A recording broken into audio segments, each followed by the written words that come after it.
নমস্কাৰ। সিদিনাখনি ফেচবুকত এটা পোষ্ট দেখিলোঁ দেই। এজনী ছোৱালীৰ ফটো মানে অকণমান বেয়া ফটোৱে আৰু এটা ল'ৰাই শ্বেয়াৰ কৰিছে হেনো লিংকটো লাগিব নেকি এনেধৰণে। সেই ল'ৰাজনক ক'ব বিচাৰিছোঁ মই মানে সেই ল'ৰাজন বোলে তেনেকুৱা ধৰণৰ ল'ৰাবিলাকে মানে কি ভাবি পেলাই সেনেকৈ দিয়ে বাৰু কওকচোন। আৰু তাতে তাৰ তলতে মানে বহুত ল'ৰাই মানে কমেণ্ট কৰিছে ইনবক্সত দিয়া বোলে লিংকটো দিয়া এনেকৈ দি। তাৰপিছতে মই সেই ল'ৰাজনৰ প্ৰফাইলটো চেক কৰি চাইছোঁ দেই।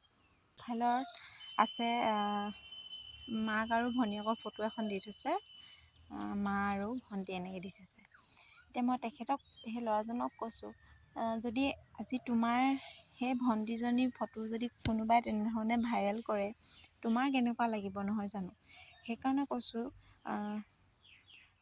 এনেকৈ মানে যিকোনো এজনী ছোৱালীৰ জীৱনটোৰ লগত খেলিবলৈ কোনো কাৰো অধিকাৰ নাই বুলি মই ভাবোঁ।